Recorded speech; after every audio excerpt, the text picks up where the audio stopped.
કે સરકાર ખૂબ ખોટું કરી રહી છે, એવું લાગે છે? બધાના સૂરમાં સૂર મિલાવવા માટે નહીં, આ તમારો હાથ તમારા દિલ ઉપર મૂકીને કહો કે કંપની અને સરકાર બંને એકબીજાની મિલી ભગતથી ખેડૂતોનું નખોદ વાળવા બેઠા છે, એમાં કોઈને શંકા ખરી ભાઈ? પાકી વાત છે ને? હવે ધારો કે કાલે તમારી માગણી પ્રમાણેનું વળતર મળ્યું અને ફરી આ ચોરનું બટન દબાવશો તો શું થશે?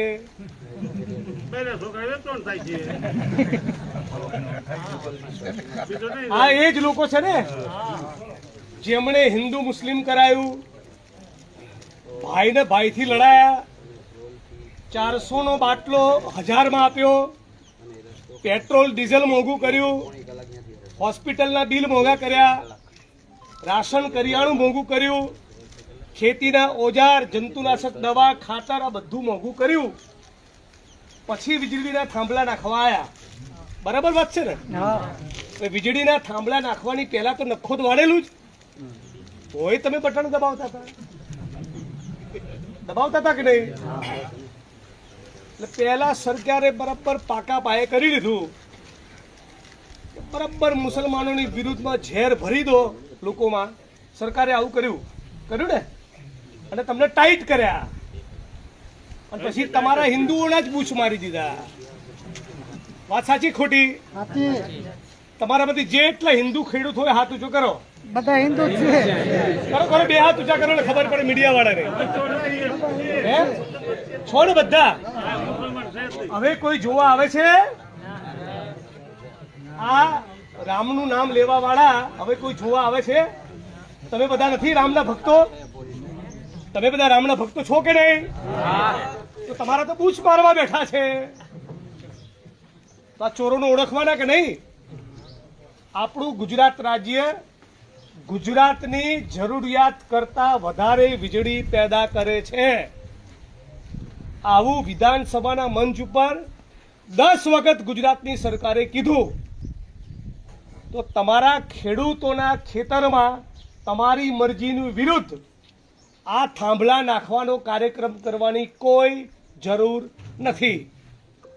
ધારો કે બીજા કોઈ રાજ્યમાં જરૂર હોય તો આ કંપનીઓ ત્યાં જાય અને કરે પ્રોજેક્ટ, આપણને વાંધો નથી. પણ ગુજરાતમાં એમને ખબર છે કે 150 સીટો છે, પોલીસ પ્રશાસન ઉપર અમારો કંટ્રોલ છે. જ્યારે કહીશું ત્યારે પોલીસ ધોકા લઈને પહોંચી જશે, અને ખેડૂતો ચૂંટણી આવે ને જય શ્રી રામ બોલીશું એટલે વોટ આપશે. એવી આ સરકારને પાકી ખબર છે, એટલે બીજા રાજ્યમાં જતા નથી અને આપણી પત્તર ઠોકવા આવ્યા છે. આટલી વાત ના સમજાય તો વાંક આપણો. 15 તારીખે આખા ગુજરાતમાં મેસેજ જાય, અને કાલે પરમ દિવસે, અઠવાડિયા પછી, મહિના પછી, 6 મહિને, 12 મહિને જે ખેડૂતોના ખેતરમાં લાઈનો જવાની છે એમની દશા તમારા જેવી થવાની છે. એમને પણ બોચીએથી પોલીસ પકડશે, ઢસડશે, બેન દીકરીઓ માતાઓને દંડા મારશે. તો એના કરતાં એકવાર એવો જળબે સલાહ કરેલો ગાંધીનગરમાં લાવો કે ગાંધીનગરમાં બેઠેલા પેલા 8 ચોપડીવાળાને અને ભોપાભાઈને બેને ખબર પડી જાય કે આ વસ્તુનું નામ લેવા જેવું નથી. આવો મેસેજ આપણે આપવો પડશે. હું સાપકડાયોની પહેલા પાલભાઈ, મહેશભાઈ ને બીજા બધા મિત્રો કોંઠ થઈને આવ્યા. કોંઠમાં જોયું જે 67 મીટરની ત્રિજ્યામાં પેલું સ્ટ્રક્ચર, પેલું ટાવર ઊભું કરવાનું છે, એના સિવાય તો 1.5 કિલોમીટર જમીનમાં દોરડા ખોસીને બેઠા છે. અહીંયા એવું જ છે. તો આપણે સવાલ શું પૂછવાનો કે અમારું ખેતર તારા બાપની જાગીર છે?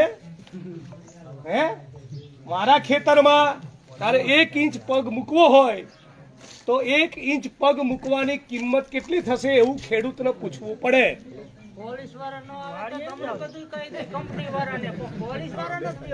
પોલીસ વાળા આપણા ખેડૂતના દીકરાઓ છે, એમને વિડીયોના માધ્યમથી આ વિસ્તારના અને સમગ્ર ગુજરાતના પોલીસના ભાઈઓને પણ આ સભાવતી અપીલ કરું છું કે તમે પણ ખેત મજૂરના, ખેડૂતના, પશુપાલકના દીકરાઓ છો. વીજ લાઈનના મુદ્દે બધું સરકાર કે કંપની કે એવું ના કરો. તમે જે ખેડૂતોની બોછી પકડી રહ્યા છો, બેન દીકરી માતાઓને મારી રહ્યા છો, ઘેર જઈને તમને ખાવાનું ભાવે છે? થોડીક શરમ લાજ બચી હોય તો સરકાર અને કંપનીના ઇશારે બે આ ધંધા બંધ કરો. પોલીસને પણ આપણે અપીલ કરીએ છીએ. પણ આજે આપ સૌ બપોરે 2 વાગે આટલી મોટી સંખ્યામાં ઉપસ્થિત થયા છો. આનાથી 10 ગણી તાકાત સાથે 15મી તારીખે ગાંધીનગર જવાનું છે. ગાંધીનગરમાં જઈને તાકાત બતાવીશું તો સરકાર ઉપર પ્રેશર આવશે, તો સરકાર કંપની ઉપર પ્રેશર કરશે કે ભાઈ હવે થાંભલા નાખવા હોય તો ખેડૂતની મરજી પ્રમાણેનું જ વળતર આપવું પડશે. હું મારી આંખ સામે જોઈને આવેલું છું. 1.5 કિલોમીટરની ત્રિજ્યા સુધી બિનજરૂરી રીતે કંપનીએ ત્યાં આગળ પગ પેસારો કરેલો છે. એ બિલકુલ ઇલીગલ કહેવાય, સંપૂર્ણ ગેરકાયદેસર કહેવાય. હકીકતમાં ખેડૂત આ કંપની અને કંપનીના માણસોની વિરુદ્ધ ગેરકાયદેસર પ્રવેશ કરવા બદલ આપણે ફોજદારી ગુનો દાખલ કરાવી શકીએ. ફરિયાદ લેતા નથી તો ફરિયાદ ના લેતા શું કરવાનું? હર જોર જુલમ કી ટક્કર પે સંઘર્ષ हमारा नारा. સંઘર્ષ તો કરવો પડે. ટોળું લઈને પોલીસ સ્ટેશન જવાનું. આ કંપની વાળાના થાંભલાની જગ્યા સિવાય 1 ઇંચમાં પગ મૂકવાનો અધિકાર નથી. અમારું ખેતર એના બાપની જાગીર હોય, બધા આળોટે છે, કરો એફઆઈઆર. ત્યાંથી એફઆઈઆર ના કરે ત્યાં સુધી ઉભા નહીં થવાનું. દિલ્હીમાં, પંજાબના, રાજસ્થાનના, યુપીના, હરિયાણાના ખેડૂતો 1 વર્ષ લડ્યા ને, મરવું નથી ને સ્વર્ગે જવું છે, બે નહીં થાય. તો આપણે લડત કરવી હોય તો બપોરે 2 વાગે તડકામાં ભેગા થવું પડે, પરસેવો પાડવો પડે, ગાંધીનગર જવું પડે, ટ્રેક્ટર રેલી કરવી પડે, પોલીસ સ્ટેશન પહોંચીને પલાટી વાળીને બેસી જાઓ. એ પ્રેશર તો આપણે કરવું પડશે. લાંબુ નથી કહેતો. આ અંગ્રેજોને સારા કેવડાવે ને, અંગ્રેજોથી વધારે નીચ લોકોને ચૂંટીને ગાંધીનગર મોકલ્યા છે. અંગ્રેજોને સારા કેવડાવે એવા છે. એટલે મહેરબાની કરીને મોટી તાકાતથી ગાંધીનગર બધા આવજો, ટ્રેક્ટર લઈને આવજો અને આપણી એકતાનો પરચમ લહેરાવજો. આટલું કહીને મારી વાણીને વિરામ આપું છું. ફરી ક્યારે આના સિવાયનો કોઈ પણ પ્રશ્ન હોય તો હું તમારો સાપકડાનો ધારાસભ્ય છું એવું માનીને, તમારો ભય માનીને ગમે ત્યારે મને યાદ કરજો. મારી અનુકૂળતાએ તમારી વચ્ચે આવીને ઊભો રહીશ. સર્વ સમાજના લોકો માટે બોલીશ. પણ ફરી એક જ વાત, 5 ટ્રેક્ટર લઈને આવતા હોય તો 10 કરજો અને 10 થતા હોય તો 20 કરજો. આપ સૌનો ખૂબ ખૂબ આભાર.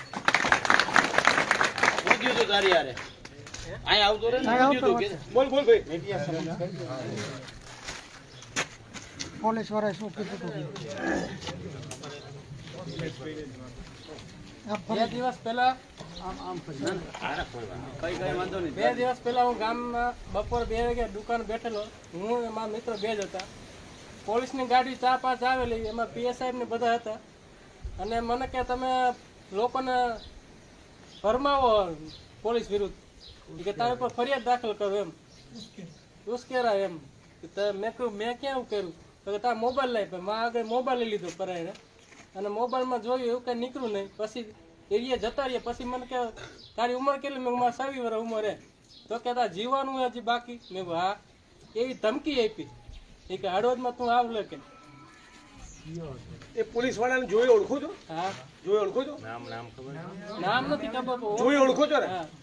આ પતી જાય પછી મનન પાલબીને બોલાવો, એના પોલીસ સ્ટેશનમાં એની વિરુદ્ધ ફરિયાદ કરાવડે. રેડી ને બધા? આ 15 તારીખનો પ્રસંગ પતી જાય પછી ફરી આખું ગામ રેડી થાવ.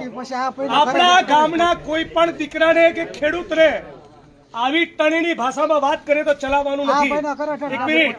આ ચોરના દીકરાઓ ચરસમાંથી, ગાંજામાંથી, દારૂમાંથી, ડ્રગ્સમાંથી કમાય અને પાવર આપણી ઉપર કરે.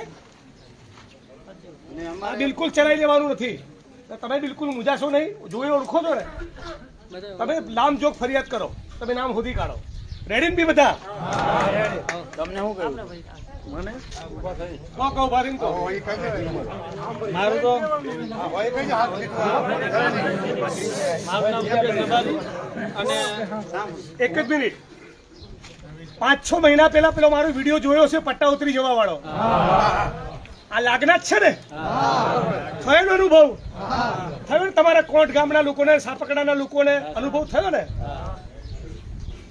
તો આપણે લસૂટું નહીં તો શું કરવું બોલો એમાં એવું હતું કે જ્યારે ગામ એકઠા થાય ત્યારે આપણે બધા ગામના યુવાન તરીકે આપણે જાગૃત યુવાન તરીકે આપણે બધાને મદદ કરી કે આપણે હવે આમાં આવું કરીએ તેથી મહેશભાઈ હતા આજે અમે બધા અહીંયા હતા તો જ્યારે પણ મેસેજ આવે ને એટલે હું કહેતો ભાઈ ગામને આપણે આવા ચોરે ભેગા થઈ જાવ એકારે બધા થઈ જાજો તો આ રીતના આપણે જઈશું તો શી ખબર ક્યાંથી એમને મારી જાણકારી લીધી કંઈ ખબર નથી આખા ગામમાં મેસેજ લઈને ફરે કે મુકેશ રબારી કોણ છે અને આ મુકેશ રબારી ક્યાં મળશે આખા ગામમાં 2-3 દી ગયો મતલબ હું એવી રીતના કીધું ને કે ભાઈ મને પકડો છૂટી હું વાડી હોય અથવા ઘરે હોય બાકી એવી રીતના મને કોઈ ઓલું નહીં કરે કે લઈ જવું હોય તો લઈ જવાનું છૂટી તમને જેટલા દિવસ રાખો એટલા દિવસ હું જવા એવું નથી તો એવું લાગ્યું ને તો જે મારા વાલે છે દાખલા તરીકે મને કાકા થાય છે કોઈ એવા મિત્ર છે એ બધાને કહેવાયું કે ભાઈ તું મેસેજ નાખવાનું બંધ કર જેવો હું મેસેજ નાખું ખાલી આપણે ગોપાલભાઈ જે પોઈન્ટ આવ્યા ને તો તેથી હું મૂડી અમારા સમાજની મિટિંગમાં જતો હતો તો અહીંયા જતો હતો ને તો જાજા પોલીસ વાળા જોયું ભાઈ હાપકડાથી જે આવો ને તમે જોઈને આવજો અહીંયા એક નો આવતા ને કાંઈ રોકશે જાજી પોલીસે તો એ નાખું ને તો 5 મિનિટની અંદર મને ગામમાંથી કેવી રીતના ફોન આવે ભાઈ પીએસઆઈ ને ફોન આવે એને કહી દો ને કે બે હાથ દેશે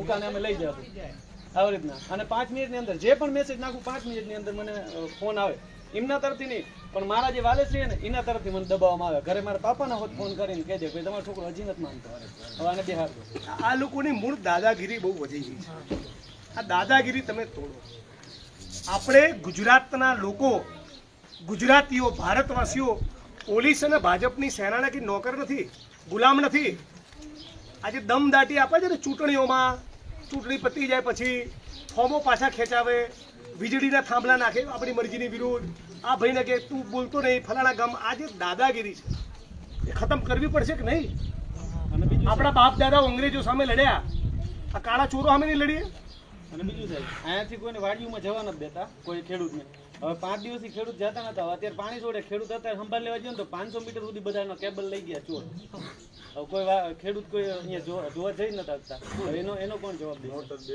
મોટર દેડકાના કેબલ આવે ને 500 મીટર કેનાલ ઉપરથી મતલબ એ કેબલ તો લાંબો થાય કેનાલ દેડકા સુધી કેબલ પહોંચે નહીં 500 મીટરની રેન્જ સુધી બધો કેબલ લઈ ગયા કારણ કે એ આ પઠવાડિયું ત્યાં કોઈ જવાનું નથી રસ્તા આસપાસના 5-10 ખેતરમાં નથી જવા દીધા ખેતરે જવું હોય તો લાયસન્સ વાહનના કાગળિયા હાથબારામાં નામ આ બધું જ હોવું જોઈએ એમાં એક જણો જ જઈ શકે પોતાની વાડી હવે સીધી કામની આજે ખબર હતી કે પાલબેન ગોવા જગદીશભાઈ આવવાના એટલે આજે ચોકી ઉપાડી ને આગળ જ રસ્તો મેન રસ્તો એ ચોકે મૂકી દીધો આવા બધા પ્રશ્ન ચોકે મેન રસ્તા ઉપર બીજો એક પ્રશ્ન આ જે અમને બિલ બનાવી દીધા છે જે પાવર ગ્રીડના કંપની માણસોએ તેના વિરુદ્ધ અમે 2 થી 3 દિવસમાં અમારું જો પેમેન્ટ નહીં થાય તો અમે કાયદેસર એમની ઉપર એફઆઈઆર કરવાની થાય બરોબર જો પીઆઈ અમારી એફઆઈઆર નહીં લે તો અમે અનશન ઉપર તમારે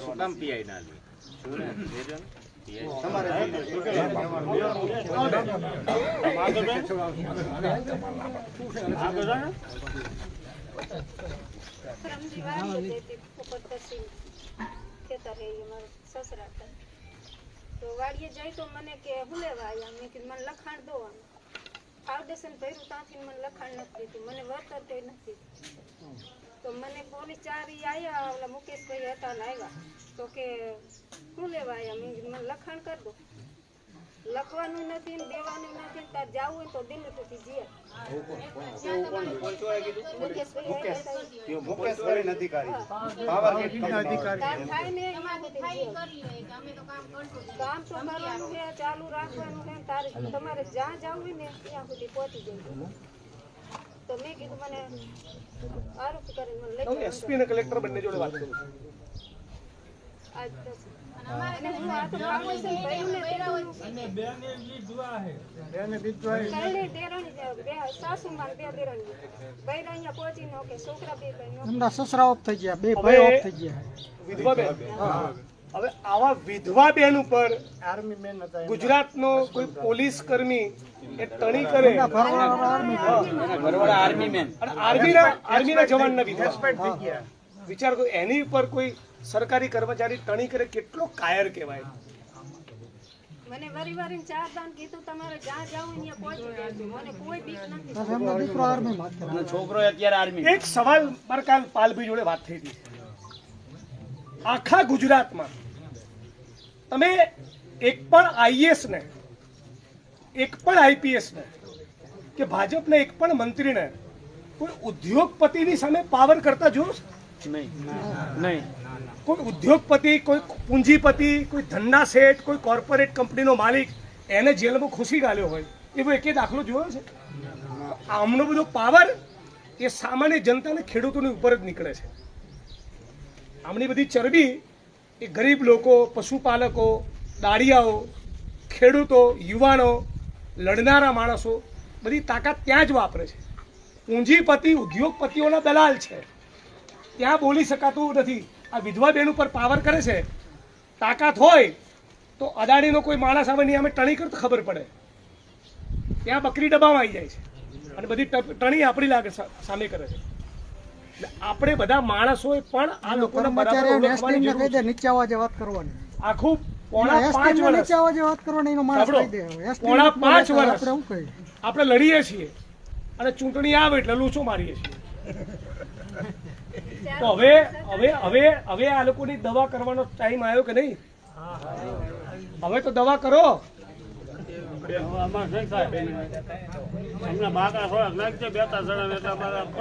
હા ચલો તો રજા લઈએ, આગળ જવું છે. એક નારો લગાવીએ, 1 જ ધૂન. તમારે કહેવાનું 15 જૂન. 1 જ ધૂન, 1 જ ધૂન.